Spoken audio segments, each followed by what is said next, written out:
ہے۔ تو غوث اعظم رضی اللہ تعالیٰ عنہ نے فرمایا کہ اللہ کی قسم میں نے زمین و آسمان چھان مارے تھے، میں نے دو اعمال سے بڑھ کر کسی عمل کو اللہ کے قریب کرنے سے زیادہ تکثیر نہیں پایا، ایک حسن خلق، اچھے اخلاق، اور ایک بھوکے کو کھانا کھلانا۔ فرمایا کہ اللہ کی قسم میرے پاس اللہ کے سارے خزانے آ جائیں، میں اللہ کی مخلوق کو کھلا کے ختم کروں۔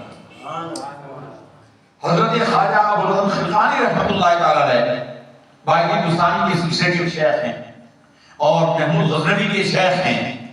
انہی کے خرقے کی برکت سے ان کا مقام اتنا ہے کہ ان کے خرقے کی برکت سے ہندوستان میں ان کو فتح نصیب ہوئی تھی۔ معروف ہے 17 حملے کیے تھے سومنات پہ، 16 میں شکست ہوئی تھی، 17 میں ان سے چادر لے کر جبہ لے کر آئے تھے اور اس کو پیش کیا تھا اللہ کی بارگاہ میں، اے اللہ اس جبے کی برکت سے کامیابی عطا فرما۔ اگلے دن اللہ نے کامیابی عطا فرمائی اور سومنات کا منظر فتح ہو گیا۔ بعد میں جا کر شیخ کو بتایا تھا تو شیخ نے کہا تھا تو نے میرے جبے کی بڑی کم قیمت لگائی ہے، اللہ کی قسم اگر کوئی جبے کی برکت سے تمام ہندوستان والوں کے اسلام کی دعا کرتا یہ سارے مسلمان ہو گئے۔ سبحان اللہ۔ تو ان کی مزار شریف پر لکھا ہوا ہے، حضرت خلقانی رحمۃ اللہ تعالیٰ علیہ کی مزار شریف پر لکھا ہوا ہے کہ ہر کے دری سرا آیت نانش کو دہر ابو دین او مپرسد، ہمارے دربار میں ہماری خانقاہ میں کوئی بھی آئے اس کو کچھ نہ کچھ کھلا کر بھیجنا، اسے روٹی دینا، اسے کھانا کھلانا، اس سے اس کا دین مذہب نہ پوچھنا۔ بھوک کا کوئی مذہب نہیں ہوتا، کوئی دین نہیں ہوتا۔ ہندوستان کے رہنے والے یہ ذات پات کے نظام کے اندر بٹا ہوا معاشرہ جہاں ہلکی ذات کے لوگ بھگوت گیتا سن نہیں سکتے تھے، پڑھنا تو دور کی بات ہے، چھونا تو دور کی بات ہے، وہ اس کو سن نہیں سکتے تھے۔ یہ تو اللہ کے حبیب صلی اللہ علیہ وسلم کی رحمت للعالمین کا صدقہ ہے۔ ایک جھاڑو دینے والا، گٹر صاف کرنے والا غیر مسلم ابھی آ کر کلمہ پڑھ لے، اسی وقت وضو کرے گا، قرآن مجید کو کھول کر پڑھ لے، یہ سن لے، یہ قرآن مجید کا اعجاز ہے، ہمارے نبی کی رحمت ہے۔ تو وہ تو سن نہیں سکتے تھے۔ اور ابھی کچھ عرصہ پہلے تک ہمارے جنوبی پنجاب کے علاقے میں اور یہ ڈیرہ غازی خان کے علاقے میں اور انٹیریئر میں شاید ابھی بھی ہے کہ جو وڈیرے لوگ ہوتے ہیں ان کے سامنے جو کام کاج کرنے والے کمی لوگ ہوتے ہیں وہ زمین پر بیٹھتے ہیں، چارپائی پہ بیٹھ نہیں سکتے۔ یہ اتنا ذات پات کے نظام میں گندا ہوا نظام معاشرہ تھا۔ تو خواجہ غریب نواز رحمۃ اللہ تعالیٰ علیہ نے وہاں پر درخت کے نیچے جو ڈیرا لگایا، جو گڈریا وہاں سے گزرتا تھا، جو بکریاں چرانے والا گزرتا تھا، جو چھوٹی ذات کا بندہ بھی ہوتا، کھانے کا وقت آتا آپ کے پھر کھول دیتے تھے، برتن کھول دیتے تھے، دسترخوان بچھا دیتے تھے اور کہتے تھے بھائی آؤ کھانا کھاؤ۔ ان کو دین کی دعوت اس طرح نہیں دیتے تھے کہ بھائی تو کلمہ پڑھا اور پھر آ۔ وہ خواجہ غریب نواز کا خواجہ شیخ عبد القادر جیلانی والی بات کہ لوگوں کو کھانا کھلانا سب سے اچھا دین ہے۔ بلکہ ایک حدیث ہمیں یاد آ گئی، سرکار دو عالم صلی اللہ علیہ وسلم نے پوچھا گیا یا رسول اللہ کس کا اسلام اچھا ہے یا کس شخص کا اسلام اچھا ہے؟ آپ صلی اللہ علیہ وسلم نے فرمایا کہ جس کا اخلاق اچھا ہے اور جو بھوکے کو کھانا کھلاتا ہے۔ حضور نے یہ نہیں فرمایا کہ بڑی نمازیں پڑھتا ہے، بڑے روزے رکھتا ہے، وہ بندے اور اللہ کا معاملہ ہے۔ اللہ کی مخلوق کے ساتھ ہم نے کیا معاملہ کیا؟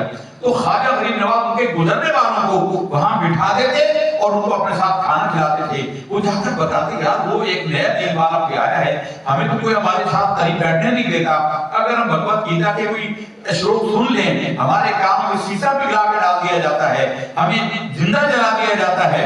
وہ بندہ ایسا ہے، ایسے خدا کا ماننے والا، ایسا دین والا ہے کہ ہمیں ساتھ بٹھا کر کھانا کھلاتا ہے، ہم سے نفرت نہیں کرتا، ہم سے کراہت نہیں کرتا۔ تو آہستہ آہستہ جھمگٹا بڑھنے لگا۔ جس درخت کے نیچے آپ نے ڈیرا لگایا تھا اس کے پاس ایک تالاب تھا، اسے انا ساگر کہتے تھے، ساگر تالاب کو کہتے ہیں، انا اس کا نام تھا۔ تو یہ یہاں بیٹھے تھے، اس تالاب سے پانی پیتے تھے۔ رائے پتھورا کو خبر ہو گئی، رائے پرتھوی راج راجپوت تھا، پرتھوی راج کا ہندی زبان کے اندر مطلب یہ ہے جیسے اردو میں کہتے ہیں نا عالمگیر یا جہانگیر، پورے جہان کا بادشاہ، پورے عالم کا بادشاہ۔ پرتھوی راج کا ہندی میں یہی مطلب ہے، بہت بڑا راجا تھا، اس کا راجواڑہ سب میں بڑا تھا ہندوستان کے اندر۔ تو رائے پتھورا کو لوگوں نے اس کے کام کرے کہ جتنے حکمران ہوتے ہیں ظاہر کتنے طاقتور ہوں، اندر سے اتنے کمزور اور بزدل ہوتے ہیں۔ اتنا خوف ہوتا ہے کہ کوئی ہماری حکومت نہ پلٹ دے، ہمیں قتل نہ کر دے۔ اس کو کہا لوگوں نے کہ ایک نئے دین والا بندہ آیا ہے، اندیکھے خدا کی پوجا کرنے والا بندہ آیا ہے۔ بہت سارے لوگ اس کے گرد اکٹھے ہو گئے، بہت سارے لوگ دھڑا دھڑ اس کا دین اختیار کرتے جا رہے ہیں۔ ڈر ہے کہ اس کے لوگ بڑھ گئے تو یہ تیری حکومت کا تختہ نہ الٹ دے، تو نکاح اس کو وہاں سے اٹھاؤ۔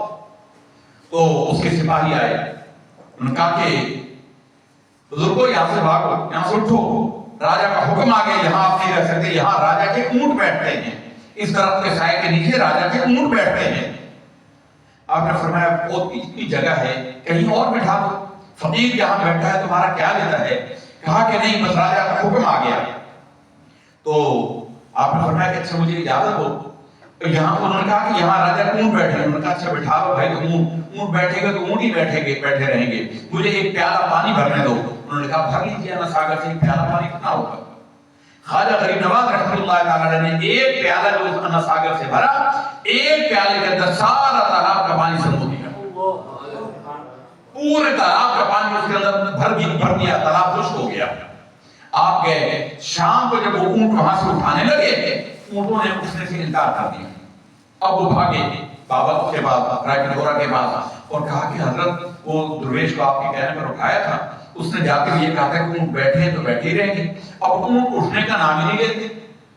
اور حضور کیسی بات ہو گئی کہ ایک پیالہ پانی کو اس نے مانگا تھا، ہم نے اس کو کہا بھر لے، ایک پیالے کے اندر سارا تالاب اس نے خالی کر دیا۔ تو باہر پھر وہ لمبی داستان ہے، واپس آئے تھے، معافی مانگی، پھر ان کو وہاں بٹھایا، کی باتیں بہت لمبی داستان ہے، لیکن اصل اس میں پیغام کیا تھا؟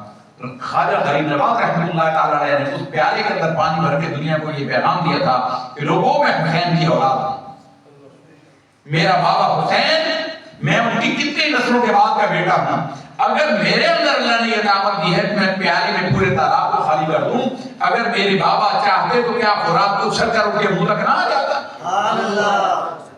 اصل میں حسین نے کربلا کا جواب، خواجہ غریب نواز نے کربلا کا جواب دیا کہ میرے بابا حسین چاہتے۔ وہ ادیب رائے پوری نے کتنی خوبصورت بات کی ہے، پیاسا کہوں حسین کو اتنا تو بے ادب نہیں، لمسے لبے حسین کو ترسا فرات ریت پر، فرات ترسا رہا، حسین نہیں ترسا۔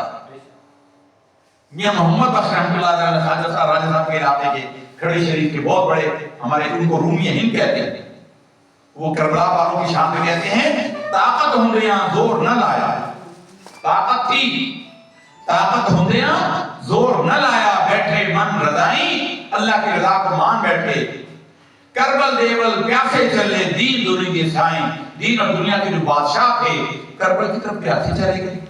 امام زین العابدین کو ہتھکڑیوں میں باندھ کر بیڑیوں میں باندھ کر لائے تھے مدینہ طیبہ، لوگ رو پڑے اور کہا کہ حضور یہ آپ کے ساتھ ان ظالموں نے کیا کیا؟ انہوں نے کہا یہ اللہ تعالیٰ کی رضا پہ ہم راضی ہیں، ورنہ ان کی آپ کی ہتھکڑیوں کی کیا اوقات، یوں جو کیا ہتھکڑیاں اور بیڑیاں سارے کٹ کر زمین پر جاؤ۔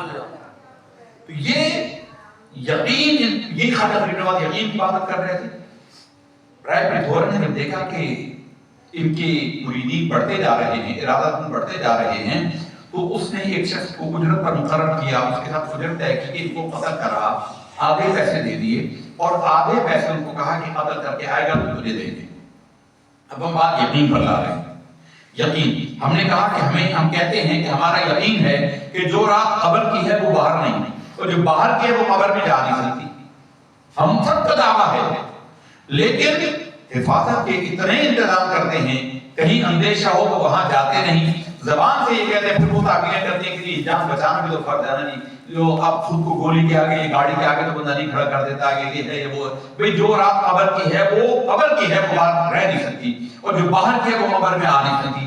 یہ یقین اگر ہو، خواجہ غریب نواز کا یقین دیکھیے، وہ قاتل آیا جس مسجد میں جو آپ جگہ آپ نے بنائی نماز کے لیے وہاں آ کے بیٹھ جاتا اور آپ کو قتل کے لیے صرف خنجر چھپایا ہوا تو زہر میں بجھا ہوا خنجر لے کر بیٹھا ہوا ہے۔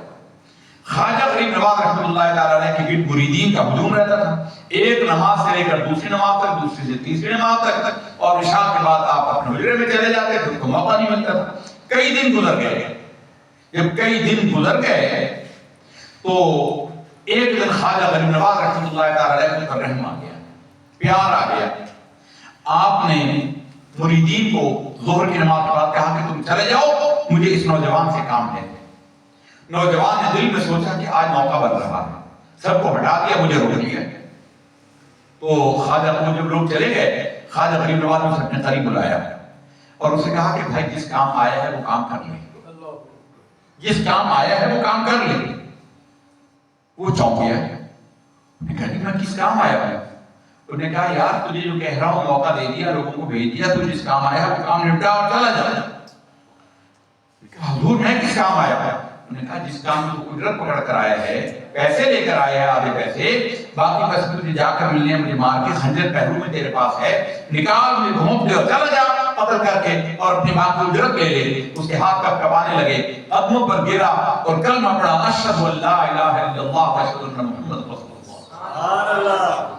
یہ صوفیاء کی تبلیغ تھی، یہ وہ یقین کا درجہ تھا کہ جو رات قبر کی ہے میں باہر رہ ہی نہیں سکتا، اگر میری موت ابھی نہیں لکھی ہے مجھے مار ہی نہیں سکتا۔